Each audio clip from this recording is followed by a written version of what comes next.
તો ચાલો ગાઈસ, હવે આપણે આ પાછલા વર્ષના ક્વેશ્ચન જે પૂછાણા હતા ડીસી જનરેટર અને ડીસી મોટર બેયના એકાએક ક્વેશ્ચન આપણે જોઈ લઈએ કે પાછલા વર્ષમાં કેવા કેવા પ્રકારના ક્વેશ્ચન પૂછાણા હતા અને આગલા વર્ષમાં જ્યારે પૂછાયા હતા આવા જ પ્રકારના ક્વેશ્ચન પૂછાવાના છે. તો કયા કયા પ્રકારના ક્વેશ્ચન પૂછાણા હતા? પહેલો ક્વેશ્ચન પૂછાણો હતો કે ડીસી જનરેટરમાં ફિલ્ડ વાઇન્ડિંગને વિદ્યુત પ્રવાહ સાથે જોડ્યા સિવાય તેને રેટેડ સ્પીડ ઉપર ફેરવવામાં આવે તો કેટલા વોલ્ટેજ ઉત્પન્ન થશે? ફિલ્ડ વાઇન્ડિંગને સપ્લાય આપ્યો નથી અને એને ફૂલ સ્પીડ ઉપર ચલાવવામાં આવે તો કેટલા વોલ્ટેજ ઉત્પન્ન થશે? એનો મતલબ શું થયો? ફિલ્ડ વાઇન્ડિંગને સપ્લાય ના આપે એનો મતલબ કે ફ્લક્સ જ નથી.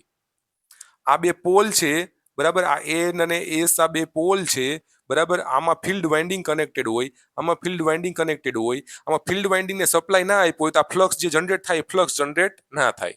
અને ખાલી આર્મેચરને ફેરવા રાખે તો હું ફ્લક્સને કાપશે જ નહીં, ફ્લક્સ જ જનરેટ નથી થયો.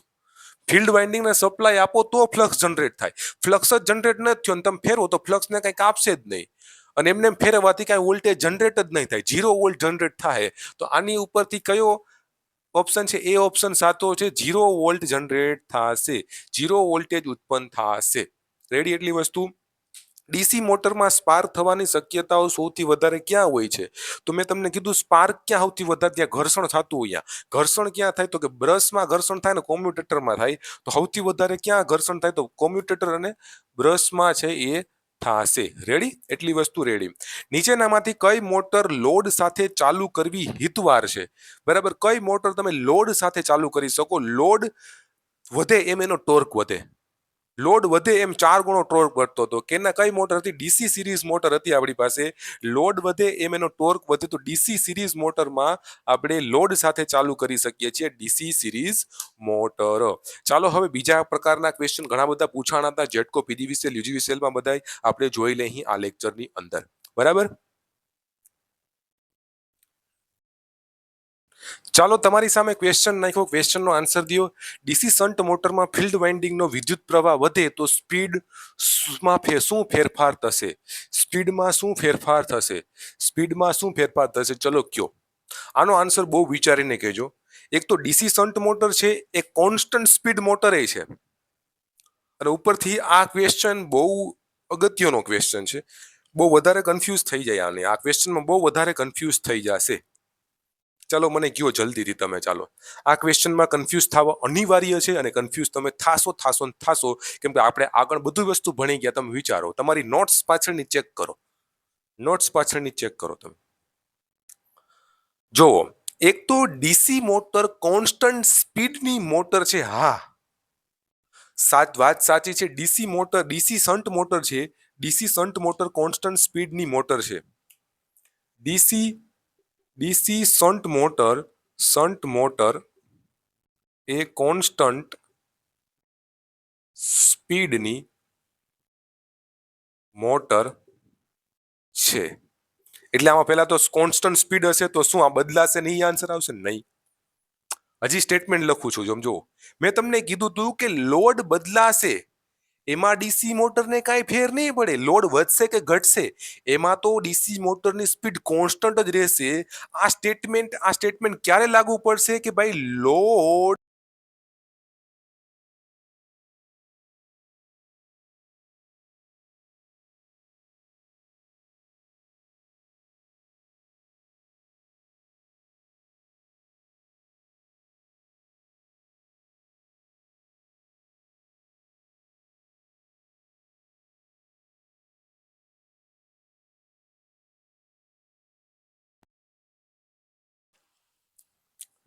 હું પાછું, મારો અવાજ નહોતો આવતો, એવું લાગતું હતું કે મારો અવાજ વયો ગયો હતો. બરાબર, હું પાછું તમને કહું છું. બરાબર, કે ભાઈ ડીસી શન્ટ મોટરની ફિલ્ડ વાઇન્ડિંગને વિદ્યુત પ્રવાહ સાથે જોડવાથી સ્પીડ શું ફેરફાર છે એ થશે? બદલાશે નહીં, વધશે, ઘટશે?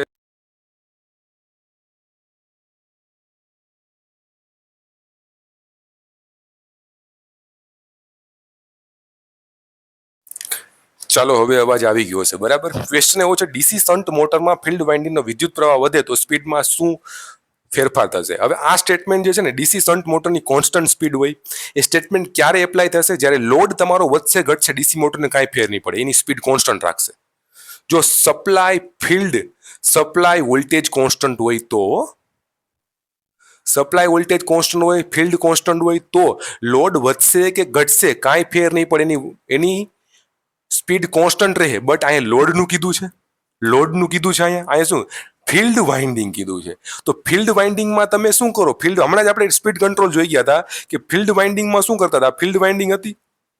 આમાં તમે શું કરો કે ભાઈ આમાં વિદ્યુત પ્રવાહ શન્ટ મોડ ડીસી ફિલ્ડ વાઇન્ડિંગનો વિદ્યુત પ્રવાહ વધે ઘટે તો અહીંથી આપણે રેઝિસ્ટન્સ કનેક્ટ કરી દઈએ, બરાબર, અને અહીંયા છે એ સપ્લાય આપી દઈએ, બરાબર, ને અહીંયા મારો છે એ ડીસી સપ્લાય છે આપી દઈએ, બરાબર. તો રેઝિસ્ટન્સ વધારે ઘટાડો થાય, બરાબર, ફિલ્ડમાં રેઝિસ્ટન્સ વધારો ઘટાડો થાય તો ફિલ્ડમાં રેઝિસ્ટન્સનો વધે, વિદ્યુત પ્રવાહ વધે તો ફિલ્ડનો રેઝિસ્ટન્સ ઘટશે, ફિલ્ડનો રેઝિસ્ટન્સ ઘટશે એટલે એનો કરંટ છે એ વધશે.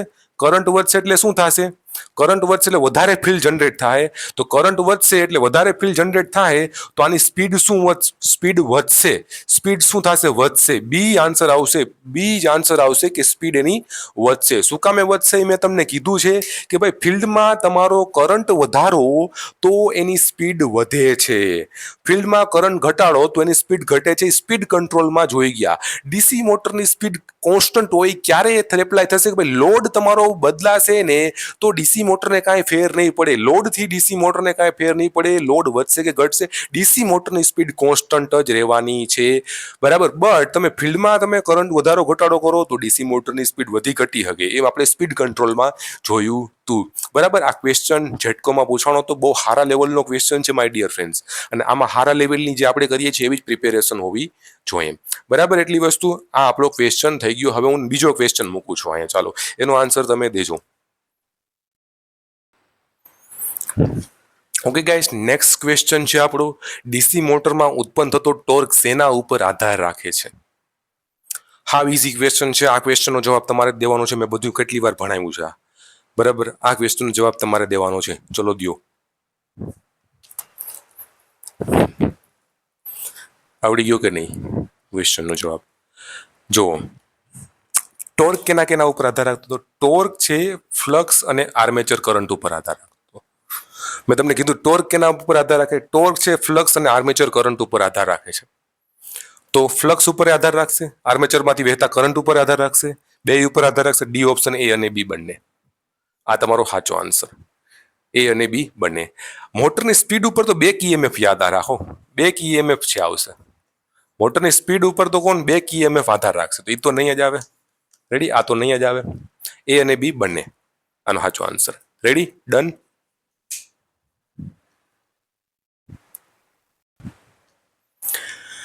ચાલો, એક આ ક્વેશ્ચન છે, બહુ સારા લેવલનો ક્વેશ્ચન છે, બધા ઓપ્શન તમને સાચા લાગતા હશે બટ એક ઓપ્શન તો ખોટો જ છે આનો, બરાબર. ચાલો, ડીસી મોટરની સ્પીડની દિશા બદલાવી હોય તો શું કરવું પડે? ડીસી મોટરની સ્પીડની દિશા મારે બદલાવી હોય તો શું કરવું પડે? ઓપ્શન છે આર્મેચરનો કરંટ બદલીને,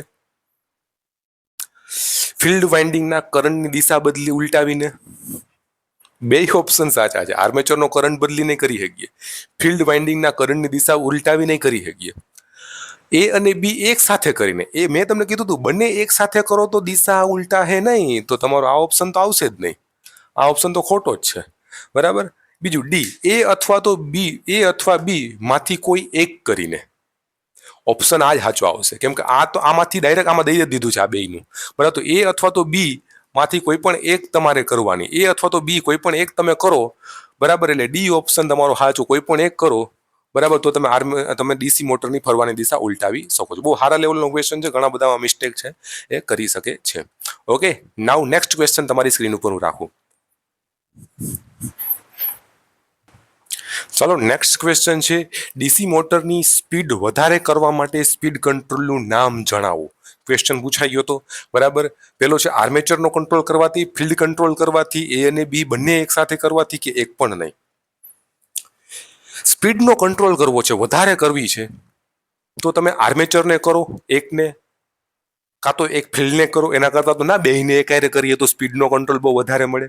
ફિલ્ડ નહીં કરો ને આર્મેચર નહીં કરો, બેયને એકાયરે કરીએ તો સ્પીડનો કંટ્રોલ વધારે જ મળશે ને આપણે. એટલે તમે આ બે તમારે આવી શકે, બટ તમે બેયને વધારે સ્પીડ કરવી છે તો બેયને એકાયરે કરી શકો. એવું નહીં કે એક તમારી પાસે ઓપ્શન છે કે તમે બેયને કરો તો વધારે સારું એવું સ્પીડ તમને મળે. બરાબર, તો આપણે છે ને એ અને બી બંનેને એક સાથે કરીને પણ કરી શકીએ છીએ. આ આપણો સાચો આન્સર આવી જશે. રેડી, એટલી વસ્તુ. હવે હું 3 ક્વેશ્ચન, લાસ્ટ 3 ક્વેશ્ચન જે વધ્યા છે, 3 ક્વેશ્ચન સ્ક્રીન ઉપર નાખું, આન્સર તમારે દેવાનો છે. આ બધા જે ક્વેશ્ચન મેં અત્યારે કરાવ્યા એ પાછલા વર્ષના પેપરમાં પૂછાઈ ગયેલા છે. આ તમે જો ડીસી મોટર જનરેટર જોઈ ગયા છો, પાછલું એક પેપર એ તમે કાઢીને જોજો, એકે બધા ક્વેશ્ચન તમને આવડતા હશે. એક એવું પેપર નહીં હોય કે તમને ક્વેશ્ચન નહીં આવડતા હોય. ઓકે, 3 ક્વેશ્ચન હું નાખું છું સ્ક્રીન ઉપર. તો ગાઈસ 3 ક્વેશ્ચન મેં તમારી સ્ક્રીન ઉપર રાખ્યા છે. એક છે ડીસી મોટરમાં 4 પોઈન્ટ સ્ટાર્ટરમાં ખાલી જગ્યા ટર્મિનલ હોય છે.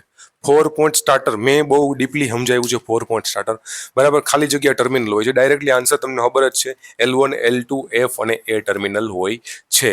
બરાબર, 3 પોઈન્ટ સ્ટાર્ટરમાં કેટલા હોય તો L1 F અને A સ્ટાર્ટર હોય છે. એ 3 પોઈન્ટમાં. 4 પોઈન્ટ સ્ટાર્ટરમાં આ ટર્મિનલ હોય છે. પણ ડીસી જનરેટર કયા સિદ્ધાંત ઉપર કાર્ય કરે છે મેં તમને કીધું. ફેરાડે એમાંના ઇલેક્ટ્રોમેગ્નેટિક ઇન્ડક્શનના નિયમ પ્રમાણે, ફેરાડેના ઇલેક્ટ્રોમેગ્નેટિક ઇન્ડક્શનના નિયમ પ્રમાણે કામ કરે છે. નેક્સ્ટ પોઈન્ટ, વેવ વાઇન્ડિંગમાં આર્મેચરના પેરેલલ પાથની સંખ્યા ખાલી જગ્યા હોય છે. લેપ વાઇન્ડિંગ અને વેવ વાઇન્ડિંગ હતું. લેપ વાઇન્ડિંગમાં શું હતું, આર્મેચરના પેરેલલ પાથની સંખ્યા પોલ બરાબર હતી. વેવ વાઇન્ડિંગમાં શું હતું કે ભાઈ 2 બરાબર હતી. તો આની અંદર ઓપ્શન ચેક કરીએ, મશીનના પોલની સંખ્યા જેટલી ના, આ વેવ વાઇન્ડિંગમાં આ છે, આ લેપ વાઇન્ડિંગમાં આ છે. તો વેવ વાઇન્ડિંગ આપણને પૂછી છે તો પેલો ઓપ્શન તો નહીં આવે, મશીનના પોલની સંખ્યા જેટલી તો છે નહીં. પોલની સંખ્યાને ધ્યાનમાં લીધા સિવાય, આ પોલની સંખ્યા છે નથી, તો તમારો આચો આન્સર આ જ આવશે. પોલની સંખ્યા ધ્યાનમાં લીધા સિવાય હોય છે. આર્મેચરના કંડક્ટર જેટલી ના હોય. બરાબર, એક પણ નહીં. તો આ તમારો બી આ સાચો ઓપ્શન, કેમ કે એ બરાબર 2 છે. પોલની સંખ્યાને ધ્યાનમાં લીધા સિવાય આપણે છે આર્મેચરના પેરેલલ પાથની સંખ્યા ધ્યાનમાં લઈએ છીએ. બરાબર, તો આ થઈ ગયા આપણા પ્રીવિયસ યર પ્રશ્ન બધા ડીસી જનરેટર અને ડીસી મોટરના. બરાબર, પાછલો કોઈ પણ વર્ષનો ક્વેશ્ચન બધા તમારે આવડતા હશે ને એટલું કરી લીધું હોય છે. આનો બહારથી એક પણ ક્વેશ્ચન ચાહે નહીં ડીસી જનરેટર અને ડીસી મોટરમાં. અહીંયા આપણું આ ચેપ્ટર છે કમ્પ્લીટ થાય છે માય ડિયર ફ્રેન્ડ્સ. ઓકે, થોડાક એક્ઝામ્પલ હું તમને કરાવી દઈશ એક્ઝામ્પલ. બરાબર, કેમ કે બેક EMFના અને ટોર્કના એના થોડાક એક્ઝામ્પલ કરાવી દઈ, થોડીક પ્રેક્ટિસ થઈ જાય. બરાબર, થેન્ક યુ ગાઈસ. અહીંયા આપણું ચેપ્ટર પૂરું થાય છે. જય હિન્દ, જય ભારત, અને પ્રિપેરેશન ચાલુ રાખો. બરાબર, સિલેક્શન તમારા બધાને થવાનું જ છે. Okay, thank you guys, bye bye.